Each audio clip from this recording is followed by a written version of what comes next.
Olá pessoal, tudo bem? Estamos então aqui para tratar da nossa videoaula da nossa disciplina que se chama Indisciplina e Violência na Escola. Eu sou a professora Suzete e estou aqui recebendo as minhas colegas e amigas e ex-aluna, né, como a Karina, que já foi minha ex-aluna, minha orientanda, e a Isabel. Ambas trabalham no Conselho Tutelar em Guarapuava. A Isabel Pereira da Cruz, ela já é conselheira tutelar há 5 anos e a Karina já está como conselheira tutelar, a Karina da Silva já está como conselheira tutelar há 2 anos. Ambas trabalham aqui em Guarapuava e nós, como vocês sabem, nós temos algumas coisas a tratar que estão além da escola. Eu dizia para vocês na apresentação da disciplina que nós estamos tratando da indisciplina e da violência dentro da escola e a partir do olhar da escola. Mas nós não podemos esquecer que há um processo além da escola. Então, nós temos a família, nós temos a sociedade como um todo e hoje nós vamos discutir um pouquinho disso. E as nossas colegas do Conselho Tutelar estão aqui para isso. Então, a minha primeira pergunta vai para a Karina, né? Karina, o que é o Conselho Tutelar? Bom, o Conselho Tutelar, as suas atribuições, elas são definidas no artigo 136 do Estatuto da Criança e Adolescente. Mas ainda na sociedade, o senso comum ele é bastante equivocado, né? Ainda se tem assim uma cultura de pensar que o Conselho Tutelar é polícia de criança e adolescente, quando isso é uma inverdade, né? Isso até viria ainda um pouco de herança do Código de Menores com os juizados de menores, ainda tinha esse caráter, né? Bastante repressivo e punitivo. O Estatuto ele vem com uma doutrina totalmente nova, né? De proteção à criança e adolescente. E o conselheiro tutelar é aquele que vai atuar na garantia desse direito, né? Então, se a criança e adolescente estão com uma violação, seja de qualquer direito, da saúde, educação, enfim, qualquer direito violado, o conselheiro vai atuar ali naquela situação. Mas ainda a gente tem muitos equívocos por parte da escola, da família, da sociedade, de não compreender quais são essas atribuições. Mas é importante, aqueles que têm acesso ao estatuto hoje, tanto os impressos quanto virtual, tem vários formatos para a gente acessar, né? Ler os artigos 136 que traz com muita clareza. Nós efetuamos encaminhamentos, orientações para os pais, orientações também para a criança e para o adolescente e encaminhamentos diversos, né? Então, se a família, dependendo do que a família precise, vai ser encaminhamento para o que o conselheiro vai fazer. O conselheiro ele não aplica a medida que vai executar. Então, por exemplo, né, uma família que tem pais alcoolistas, não é o conselheiro que vai tratar o alcoolista, e sim vai fazer o encaminhamento para esse tratamento. Isso de qualquer ordem, seja lá na escola, o pai não está indo nas reuniões, nós que vamos buscar o pai ou fazer o papel do responsável na escola? Não.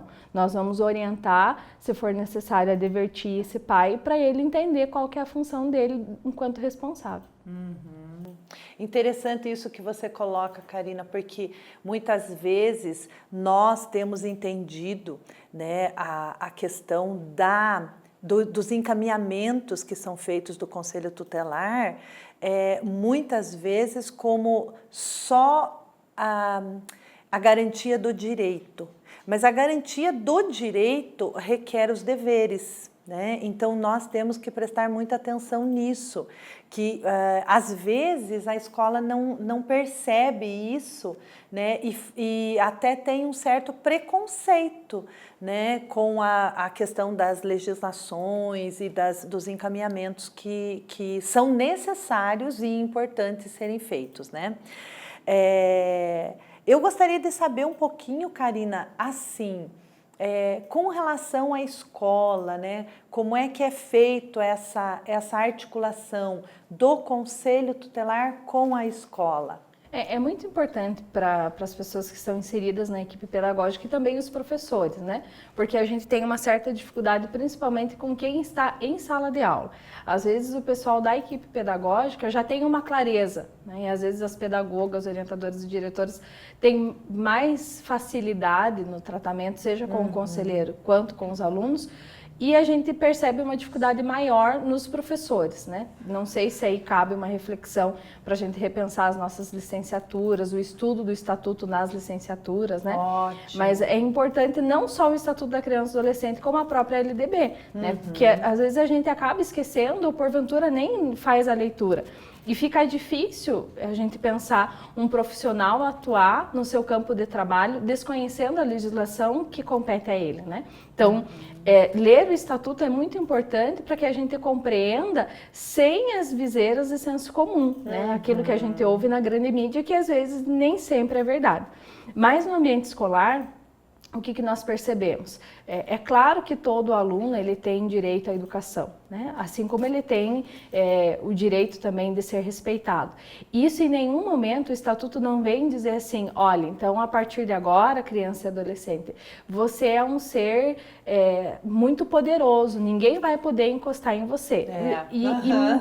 Infelizmente é muito ser tratado dessa maneira, como se fosse inatingível, né? Isso. Com ele eu não posso mexer. E que o conselho estivesse então protegendo, sim, né? o guardião dele, né? Isso, em esferas de violação de direito, é isso mesmo, claro, nós seremos esses defensores. Porém, essa é a função. Quando você tem comportamentos inadequados, nenhum conselheiro vai atuar na defesa da criança e do adolescente. A gente tem que ter claro, talvez a Isabel vai falar melhor sobre isso, que criança, quando faz algo errado na escola, ele ainda não vai ter aplicabilidade de boletim de ocorrência, essas coisas, né? Mas mesmo o adolescente, tem situações no ambiente escolar que o professor pode dar conta, ou o pedagogo pode dar conta, mas infelizmente por essa dificuldade, muitas vezes inicial lá do professor, já começa todo um atendimento equivocado e que vai virar um problema escolar. E que isso não é só na escola, mas também na família, né, Karina? Exatamente. É comum, né? Se a gente vê lá uma criança, vamos pensar no ensino fundamental 1, primeiro, segundo ano, com um comportamento, seja agressivo, seja de agitação, alguma coisa que ele traga. Possivelmente isso não é isolado, né? Isso é como se já manifestasse alguma coisa que eu estou vivenciando em casa ou que eu estou visualizando, enfim. Então, nunca, aquilo que se traz na escola é um pedaço da vida da criança. A gente não pode isentar que ela tem uma outra vida, que ela é uma pessoa integral, né? Então, a gente só tirar, essa pessoa aqui, ela não é uma boa pessoa porque ela faz bagunça, né? É muita mesquinharia nossa enquanto humano e educador e professor, enfim. Mas se a gente tem isso, o modo como eu começar a tratar isso vai ter consequências. Se eu trato com um autoritarismo sem nenhum respaldo, é claro que isso vai se configurar num problema maior. Agora, se eu, professor, equipe pedagógica, entendo a minha função, sei o que eu posso fazer ali, provavelmente o próprio professor vai dar conta. Agora, se o professor não tem clareza da sua profissão, vai para a equipe pedagógica e às vezes a própria equipe pedagógica pensa, puxa, mas esse professor poderia ter feito lá. E quando a gente está no ambiente escolar, a gente percebe dessa maneira, né? O professor que aciona muito a equipe pedagógica ou a direção, é como se ele invalidasse o trabalho dele. E não que a gente tem que também entender a diferença entre autoritarismo e autoridade, né? Mas a gente percebe, aquele que fica chamando com uma frequência, vai perdendo a sua autoridade enquanto adulto, que vai ministrar aquelas crianças, aqueles adolescentes ali, né? É a mesma referência que nós conselheiros fazemos quando às vezes somos acionados para comportamento indisciplinar.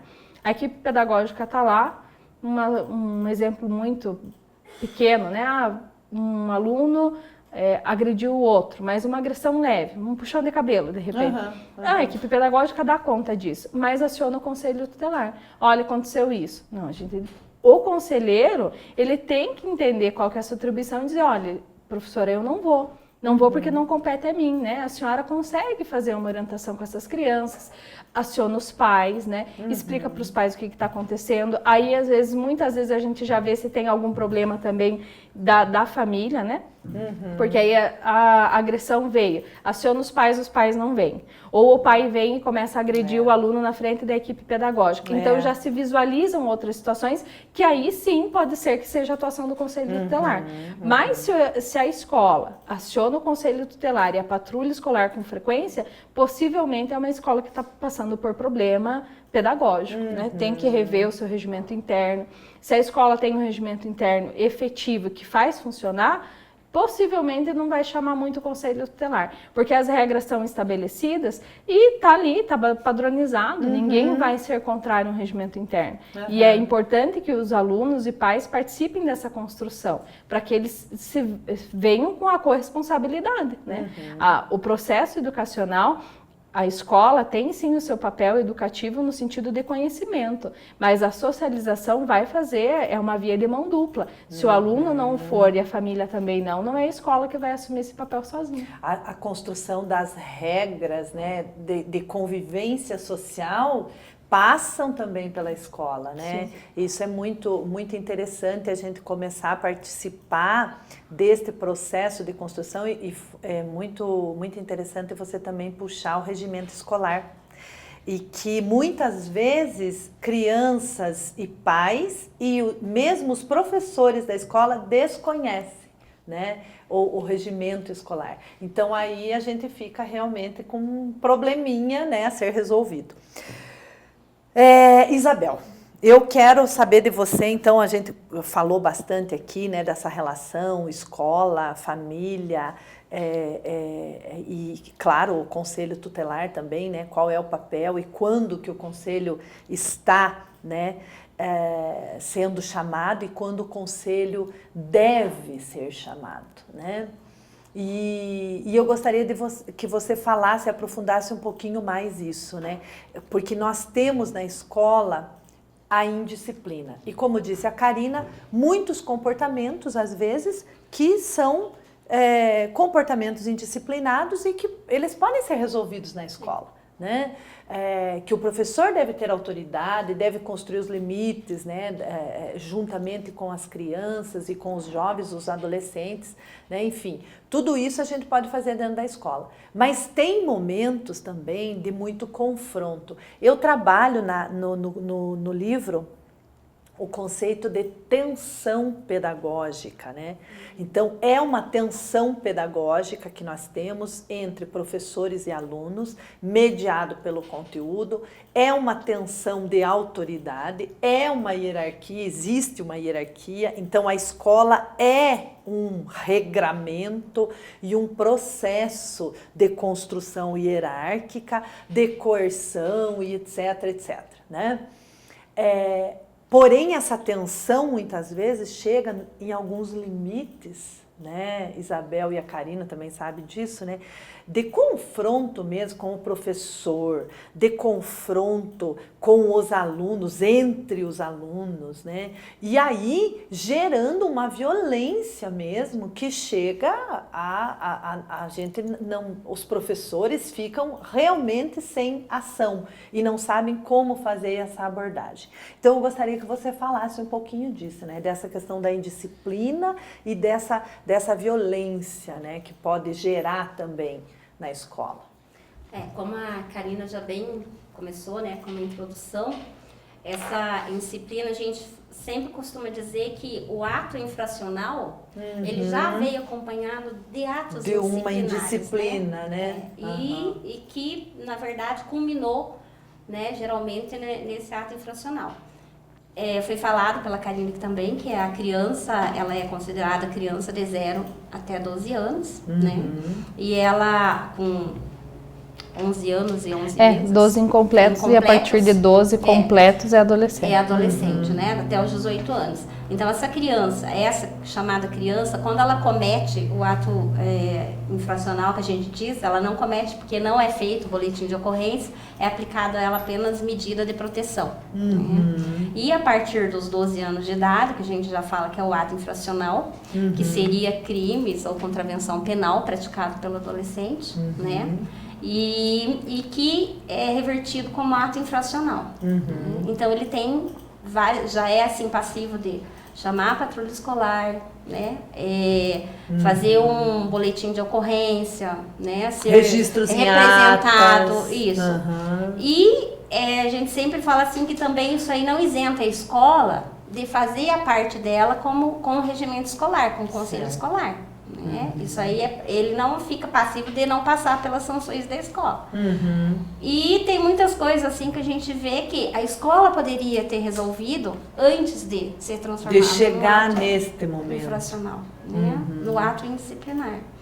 E também, como a Karina colocou, as escolas chamam o conselho tutelar por situações que eles poderiam ter resolvido. Né? Por situações, por exemplo, nós já tivemos casos dentro do conselho que chamaram a gente por conta dos alunos que estavam jogando bolinha um no outro, sabe, dentro da sala de aula, ou que não deixava o professor dar aula.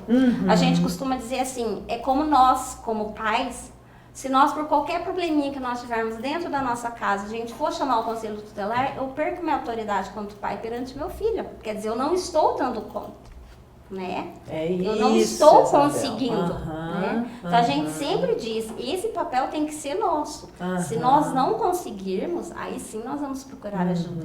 Mas, por exemplo, a mãe liga e diz assim, viu, eu queria que vocês viessem aqui. Tá, mãe, o que aconteceu? Meu filho não quer ir para a escola. Que idade que ele tem? 8 anos. Né? Aí você conversa com essa mãe, veja bem, mãe. O conselho tutelar não vai estar todo dia dentro da tua casa para levar teu filho para a escola. Essa responsabilidade é sua. Ah, mas para que serve o conselho tutelar? Né? Então, mas serve para isso, para garantir um direito dele. Esse direito não se está ele não sendo tivesse violado. na escola, isso. Se a escola não conseguisse a vaga. Exatamente, né? aí sim. Aí tá. Então para que serve o conselho tutelar? Né? As pessoas perguntam assim, não é para ir lá fazer o papel do pai. Não é para ir na escola fazer o papel do pedagogo, do orientador, sabe? Então, é para direitos violados. Claro, né? claro. Então, a partir da hora que a escola, a gente sabe da importância, família, escola. Até tem um episódio de um pai que ele contava assim para nós, a escola começou a integrar os pais nas ações que ela fazia. Sim. Aí um dia chamaram ele. Ele foi, disse que em casa ele falou pro filho, ó, depois nós vamos conversar. Aí chegou lá, a escola, né, falou assim, olha, nós queremos fazer uma ação aqui dentro da escola, queremos pintar, queremos fazer isso, a gente queria saber de vocês, pais, o que vocês acham? Os filhos poderiam ajudar, vai ser no final de semana, vai ter lanche. Aí ele falou assim, puxa vida, professora, olha que bom, vou vir ajudar, meus filhos também vão vir, porque ele falou assim, olha, só me chamavam para falar mal do meu filho. Né? Tanto que assim, ele falou, graças a Deus que eu não bati nele antes de eu vir, sabe? Porque ele já estava achando que era... que alguma coisa que ele aprontou, né? Então, os pais também têm essa visão de escola, que só chamam lá para falar mal dos filhos, pro problema. Nunca para integrar ele, nunca para, né? Para assim, pro bem da escola poder fazer. E isso está mudando, graças a Deus, né? Ao longo dessa caminhada aí, a gente está vendo que a escola realmente está tentando cumprir esse papel também do social, de integrar a família, porque nós, assim, a partir da hora que a família se sentir acolhida, o aluno se sentir acolhido, ele sabe que ele tem o direito de estar ali, que o espaço é dele, e ele tem que zelar por esse, né, zelar por esse espaço, zelar por esse direito que ele tem, né, porque se ele descumprir, se ele deixar de cumprir o papel dele, o dever dele, ele pode ser punido. Né? E também o conselho tutelar entra nessa punição. E a gente sempre fala assim que muitas vezes eles chamam porque fez isso. O ato infracional, ele é assim, por exemplo, o aluno xingou, ofendeu, né, com calúnia, ameaçou. De repente ele foi com um pouco de droga, como acontece, trouxe maconha para a escola, né? Cola. Então né? isso aí é um ato infracional. O crack agora também, né? Esse, ele é ato infracional. Então é patrulha escolar, mas o conselho tem que vir.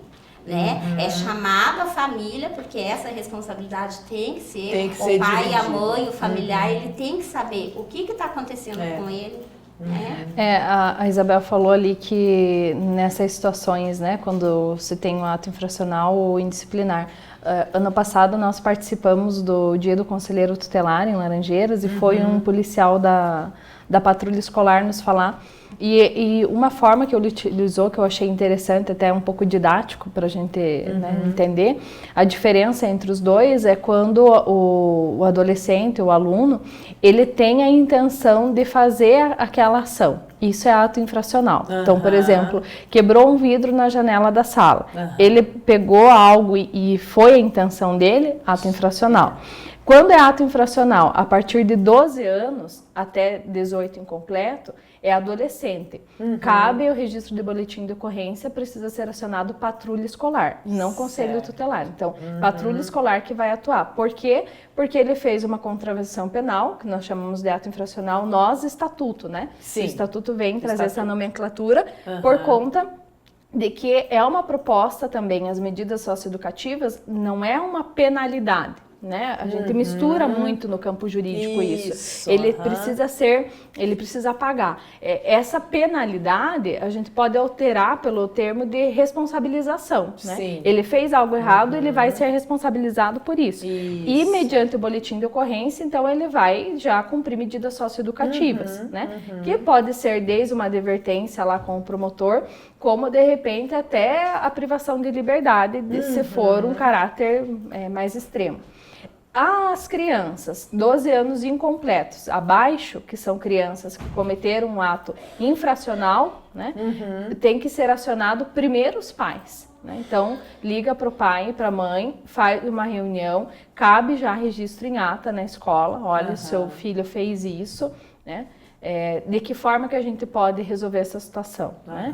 E cabe o registro de boletim de ocorrência relatando o fato e os pais vão ter que ter uma corresponsabilidade ali de ressarcir. Né? Você foi o vidro, já aconteceu situações às vezes de ser um bem de uma pessoa específica, por exemplo, o professor estava com o carro estacionado, o aluno quebrou o retrovisor.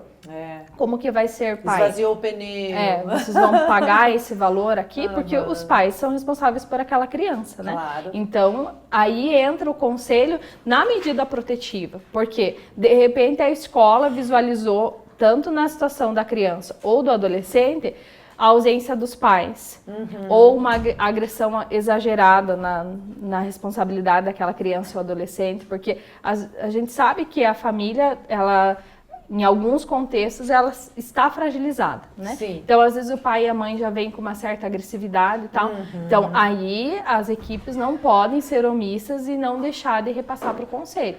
Relatar a situação. Houve isso aqui na escola, acionamos os pais não vieram. Né?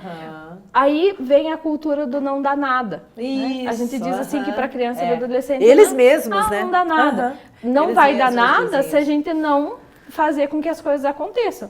Quebrou. Mas aquele pai nunca vem mesmo, então nem vou chamar. Aí não dá nada, porque não deu nada mesmo, né? Não teve uma responsabilização.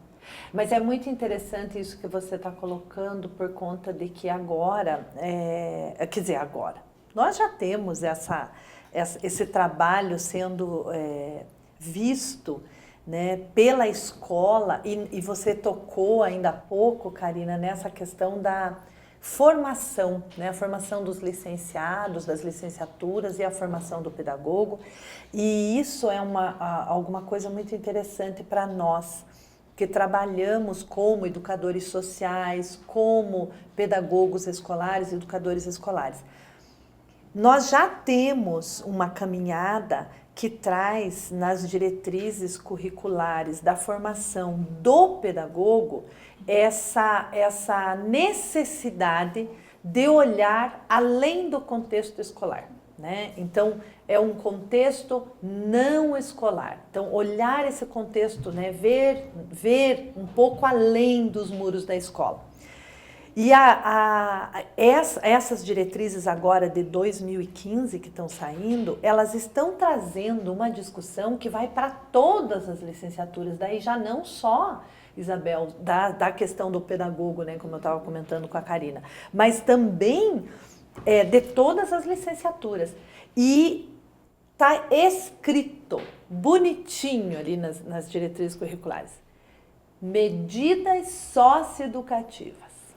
Olha que interessante isso, né, que você estava dizendo, da gente entender a legislação, de nós compreendermos o ECA. Hoje em dia não é só o ECA, também é o Estatuto do Idoso, enfim, né? Enfim, tudo isso porque nós temos a terceira idade também na escola e tal, né? Mas, Isabel, eu quero ainda puxar mais um pouquinho com você essa questão das medidas socioeducativas. Então, quando nós temos as medidas educativas dentro da escola, com o aluno que está ali e que está sendo responsabilizado, como disse a Karina, né, pelo ato infracional ou um ato indisciplinado muito grande que, portanto, né, culminou com a medida socioeducativa. E como que existe essa articulação, porque daí tem o processo jurídico também, né? Então, podia falar um pouquinho disso para a gente ir encerrando a nossa... O ato infracional, ele é realizado pelo Ministério Público, né, a Vara da Infância, e tem as penalidades, que vai desde a advertência, né, ou até o internamento, no senso, a medida de privação de liberdade, né, a liberdade assistida, também a reparação de danos.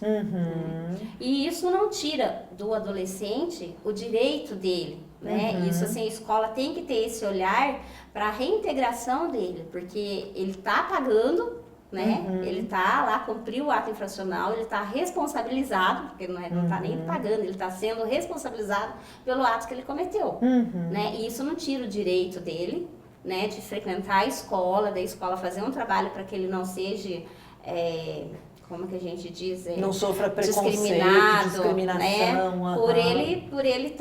por ele tá com aquele envolvimento. E isso a escola tem que ter bem claro. Muitas vezes ligam para, porque ele fez isso. Mas ele já está responsabilizado, ele já está fazendo... está fazendo acompanhamento. Né? Muitas vezes o Ministério, a Vara da Infância, manda ofício para a gente ver se ele já foi atendido pelo Conselho Tutelar, se já foi feito algum acompanhamento com ele.